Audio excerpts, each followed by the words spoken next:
संसदमा एमालेले माग्यो अर्थमन्त्रीको राजीनामा। यस्तो छ अमेरिकी सेना भित्र आउने 10 बुँदी प्रस्तावित सम्झौता। अर्थमन्त्री शर्मा नैतिक हिसाबले पदमा बस्न मिल्दैन। पूर्व अर्थमन्त्री पाण्डे।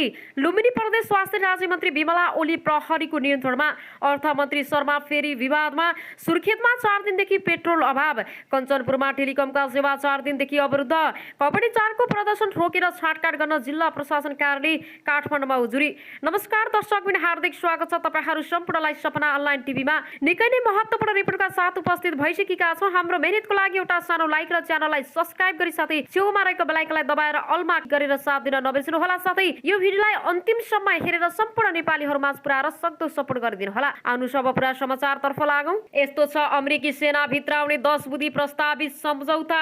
अमेरिकी रक्षा मन्त्रालयले पेन्टागन र नेपाली सेनाबीच हुन लागेको स्ट्यान्ड पार्टनरशिप र प्रोग्राम एसएसपी सम्झौताको मस्यौदा नेपाल खबरलाई प्राप्त भएको छ। 10 धारा 6 पृष्ठमा समेटिएको यो मस्यौदा अनुसार नै सम्झौतामा हस्ताक्षर भए अब नेपालको जुनसुकै भागमा अमेरिकी सेना तैनात हुन पाउनेछ। सम्झौतामा अमेरिकाका तर्फबाट त्यहाँको रक्षा मन्त्रालयका अधिकारीले हस्ताक्षर गर्ने प्रस्ताव गरेको छ। नेपालका तर्फबाट नेपाली सेनाका प्रधान सेनापति प्रभुराम शर्मालाई हस्ताक्षर गराउने गरी मस्यौदा तयार पारिएको छ।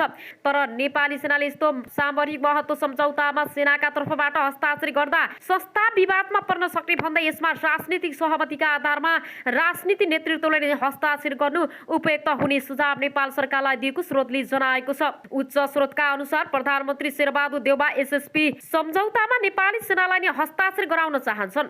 प्रधान सेनापतिको आसन्न अमेरिका भ्रमणकै बेला पेन्टागनमा यस सम्झौता पत्रमा हस्ताक्षर होस् भन्ने प्रधानमन्त्री सेनाको चाहना छ। राजनीतिक विवादमा फस्ने डरका कारण प्रधान सेनापतिले हस्ताक्षर गर्न नमान्ने प्रधानमन्त्री देउबाले रक्षा मन्त्रालयका सचिव सहसचिव तहका कर्मचारीहरूलाई आफूसँगै अमेरिका भ्रमणमा लगेर हस्ताक्षर गराउने तयारी समेत भइरहेको स्रोतले बताएको छ। उच्च स्रोत भन्छ एसएसपीमा नेपाली सेनाले सही गर्न मानेनन् भनी रक्षा मन्त्री समेत रहेका प्रधानमन्त्री देउबाले रक्षाका अधिकारीहरूलाई हस्ताक्षर गराउन पनि सक्छन्। अमेरिकाले पनि त्यहाँको सेनालाई नभएर रक्षा मन्त्रालयकै अधिकारीलाई सही गराउने गरी मस्यौदा तयार पारेको छ। के छ एसएसपी सम्झौतामा प्रस्तावित एसएसपी सम्झौताको मस्यौदामा नेपालको भूमि अमेरिकी सेनाको प्रयोगका लागि बाटो खोलिएको छ। प्रस्तावित सम्झौता प्रस्तावित 10 वटा धारामा समेटिएको छ। नेपाल खबरलाई प्राप्त प्रस्तावित सम्झौताको धारा 1 उपधारा 1 मा अमेरिकी सेनाको युट नेशनल गार्डले नेपालको कानून बमोजिम हुने गरी नेपाली सेनाका ब्यारेकहरू नेपाली सेनाले जस्तै गरी प्रयोग गर्न पाउने भनिएको छ। त्यस्तै अमेरिकी नेशनल गार्डका अतिरिक्त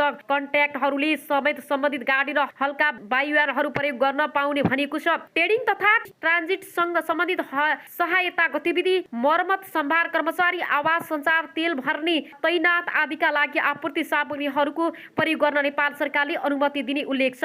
धारा 1 ले सहमति अनुसार अमेरिकी पक्षले अनुरोध गरेको खण्डमा नेपाल सरकारले स्थानीय सरकारको स्वामित्वमा रहेको जमिन अमेरिकी नेशनल गार्डलाई उपलब्ध गराउनु पर्ने उल्लेख छ। प्रस्तावित सम्झौताको धारा 2 मा नेपालमा गर्ने कार्यहरूमा लाग्ने खर्च अमेरिकी पक्षले आफै बेहोर्ने तर उनीहरूको सुरक्षाको प्रत्याभूति नेपाल सरकारले गर्नुपर्ने भनिएको छ। साथै अमेरिकी सेना अन्तर्गतको एउटा नेशनल गार्ड नेपालमा प्रबन्धन सञ्चालन बनाउनु परेमा समेत नेपालले अनुमति दिने उल्लेख छ। त्यस्तै धारा 3 को 1 मा विभिन्न 9 वटा क्षेत्रहरूमा अमेरिकी सेना र नेपाली सेनाबीच सहयोग आदान प्रदान हुने भनिएको छ। एक उच्च भूगोल उत्तरी हिमाली क्षेत्रमा पारस्परिक सैन्य अभ्यास गर्ने, 2 प्राकृतिक प्रकोप व्यवस्थापन, साझा तालिम र सहकारी गर्ने, 3 नेपाली सेनाका जवानहरूलाई अमेरिकामा सैन्य विषयमा पढ्न पठाउने, 4 युट नेशनल गार्डका सिपाहीहरूलाई नेपाली सेनाको नेशनल डिफेन्स आर्मी कोर्समा सहभागी गराउने, 5 बहुपक्षीय सैन्य अभ्यासको समन्वय सम्बन्धी तालिमहरू दिने, 6 सिभिल लिडरसिप इन्गेजमेन्टका लागि नेपालका गैर सैनिक नागरिक राजनीतिक व्यक्तिहरूलाई नेपाल सरकारले सिफारिस गरे अनुसार अमेरिकामा अवलोकन भ्रमणको सुविधा उपलब्ध गराउने, 7 नेपाली सेनाले मागे अनुसार हल्का एवं कम घातक सैन्य सामग्रीहरू अमेरिकाले उपलब्ध गराउने, 8 साइबर सेक्युरिटी तालिममा नेपाली सेनालाई सहयोग गर्ने, नेपाली सेनालाई प्रति आतंकवाद इन्टेलिजेन्स क्षमता बनाउन सहयोग गर्ने। प्रस्तावित सम्झौताको धारा 3 को 2 मा सहयोगका क्षेत्रहरू आपसी सहमतिमा घटबड गर्न सक्ने मार्ग खुल्ला राखिएको छ। संशोधन गरिएका सहयोगका क्षेत्रहरू यो सम्झौताको अङ्ग बनिन्छन्। प्रस्तावित सम्झौताको धारा 4 मा लजिस्टिक विषयमा चर्चा छ र नेपाली सेनाले लिखित अनुरोध गरेर लजिस्टिक सहयोग मागेका अमेरिकी पक्षले सहजीकरण गरिदिने भएको छ। त्यस्तै अमेरिकी सेनाले पनि नेपाली सेनाले प्रयोग गरेकै मूल्यमा लजिस्टिक सपोर्ट पाउने भनिएको छ। सहमति पत्रको मस्यौदाको धारा 5 मा सम्पत्ति र कर सम्बन्धी चर्चा छ। अमेरिकी नेशनल गार्डले विदेशबाट नेपालमा ल्याएको सामग्री तथा नेपाल भित्रै प्राप्त गरेको सम्पत्ति आम्दानी नेपाल सरकारले कर छुट दिने भनिएको छ। त्यस्तै धारा 6 मा सुरक्षा पर शीर्षक अन्तर्गत नेपालले त्यहाँ रहने अमेरिकी नेशनल नेसनल गार्डलाई सुरक्षाको प्रत्याभूति गराउनु पर्नेछ। यसलाई अतिरिक्त उनीहरूले ब्यारेकबाट बाहिर निस्कँदा आफ्नो सुरक्षाका लागि आफैले प्रबन्ध गर्न हतियार बोक्न पाउनेछन्। प्रस्तावित सम्झौताको धारा 7 मा कार्यान्वयन र व्यवस्थापनबारे उल्लेख छ। यो सम्झौता दुवै देशका अधिकार प्राप्त अधिकारीहरूले हस्ताक्षर गरिसकेपछि लागू हुनेछ। धारा 8 मा सम्झौताको अवधि र वित्तीय व्यवस्थाबारे उल्लेख गरिएको छ। अमेरिकाले सोहीका माथि उल्लेखित क्षेत्रहरूको कार्यान्वयनका लागि $500 मिलियन र 50 अर्ब रुपियाँ भन्दा बढी नेपाललाई उपलब्ध गराउनेछ। यही रकमबाट सम्पूर्ण खर्च बेहोरिनेछ र यसको खर्च गर्ने अवधि सम्झौतामा हस्ताक्षर आदान प्रदान भएको मितिले 5 वर्ष हुनेछ। प्रस्तावित सम्झौताको धारा 9 मा व्याख्या र विवाद निरूपणको चर्चा गरिएको छ। विवाद सिर्जना भएमा अन्तर्राष्ट्रिय कोर्ट वा मध्यमकर्तासँग नजाने र दुई देशका सरकार बीच समझदारी खोज्ने भनिएको छ। अमेरिकी नेसनल गार्ड र नेपाली सेनाबीच हुन लागेको प्रस्तावित सम्झौताको अन्तिम धारा अर्थात् धारा नम्बर 10 मा सम्झौता लागू हुने प्रक्रिया र संशोधनका शर्तहरू उल्लेख छन्। दुवै पक्षले हस्ताक्षर गरिसकेपछि डिप्लोमेटिक र च्यानलबाट एकअर्कालाई जानकारी गराएर पश्चाताप यस सम्झौता लागू हुनेछ।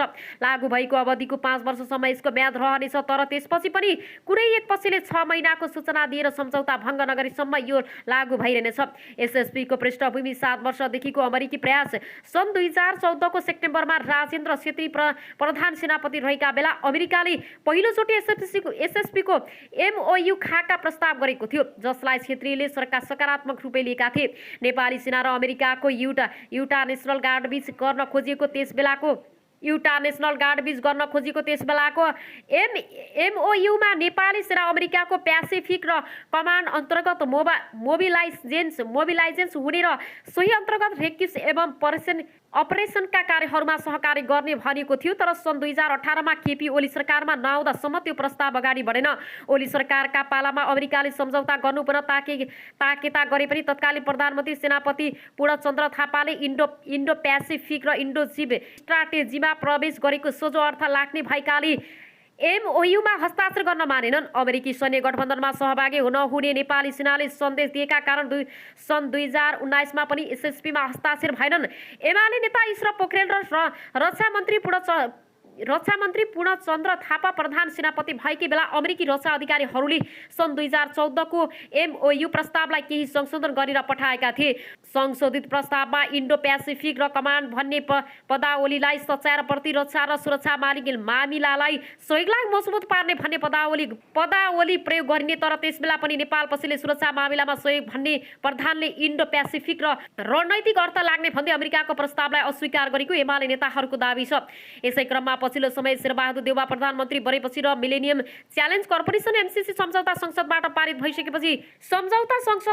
भइसकेपछि अमेरिकाले फेरि नेपाल सरकारलाई SSP सम्झौतामा हस्ताक्षर गर्न ताकेता बढाएको छ। गत अप्रिलमा युटा नेसनल गार्डका कमान्डर माइकल जेटरले नेपाल भ्रमणमा आएका थिए भने त्यसबेला उनले 10 वटा धारा रहेको 6 पृष्ठ लामो सम्झौताको मस्यौदा नेपाली सेनालाई बुझाएर फर्केका हुन्। टरले फर्केको करिब 1.5 महिनापछि अमेरिकाको तिब्बत मामिला हेर्ने उपविदेश मन्त्री ऊर्जा जियाले नेपाल भ्रमण गरिन्। प्रधानमन्त्री पत्नी आर्चु देउवालाई बालुवाटारकै बेग्लै भेट गरेकी ऊर्जाले पनि SSP सम्झौताबारे छलफल गरेकी थिइन्। त्यसो त ऊर्जाले तिब्बती शरणार्थीहरूलाई परिचय पत्रको व्यवस्था गर्ने कार्ड पनि आफ्नो भ्रमणका क्रममा प्रयोग गरेकी थिइन्।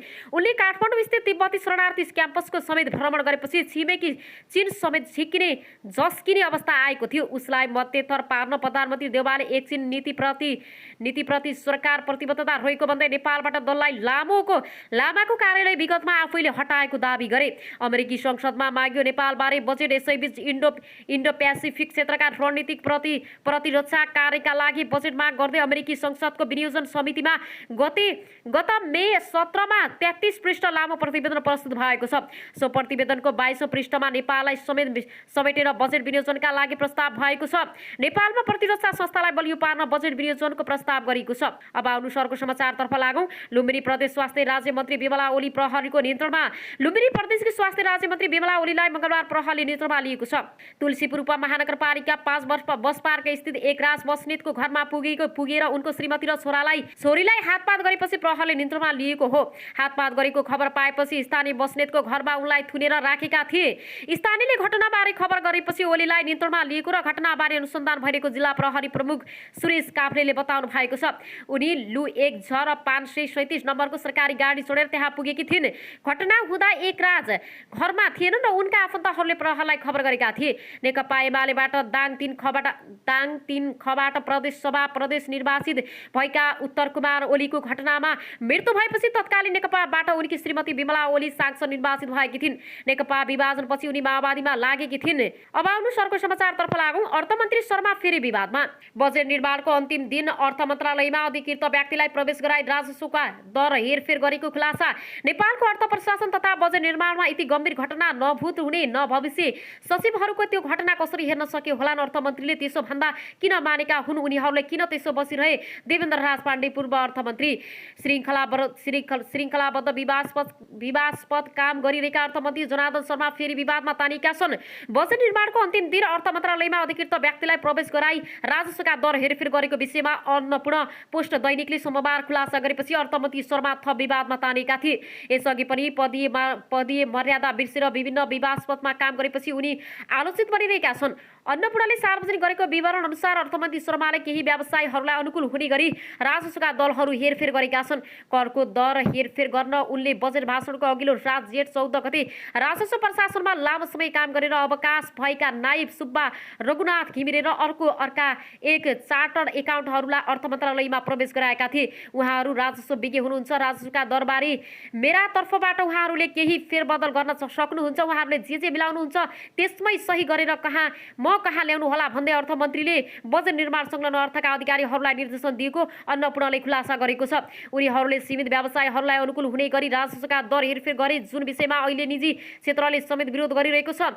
खास गरी सत्तारूढ दलकी सांसद तथा व्यापारीलाई अनुकूल हुने र अन्यलाई असर पार्ने गरी विद्युतीय सवारी साधनमा अन्त शुल्क तयार, भन्सार महसुल वृद्धि, सेनिटरी प्याडमा विदेशीहरूलाई छुट र विदेशी स्वदेशीहरूलाई कच्चा पदार्थमा भन्सार महसुल, यथावत फलाम तथा इस्पातमा आश्रित तार र मोटरसाइकलमा थप गरिएको भन्सार महसुल, निजी कम्पनीलाई पनि बिमा कार्य सम्बन्धी व्यवस्थापनको अर्थमन्त्री विवादको घेरामा छन्। उल्लेखित विषयमा पूर्वका उद्योगी व्यवसायहरूले भ्रष्टाचार भएको भनेर विज्ञप्ति जारी गर्नेदेखि सडक सङ्घर्षसम्मका कार्यक्रमहरू सार्वजनिक गरेका छन्।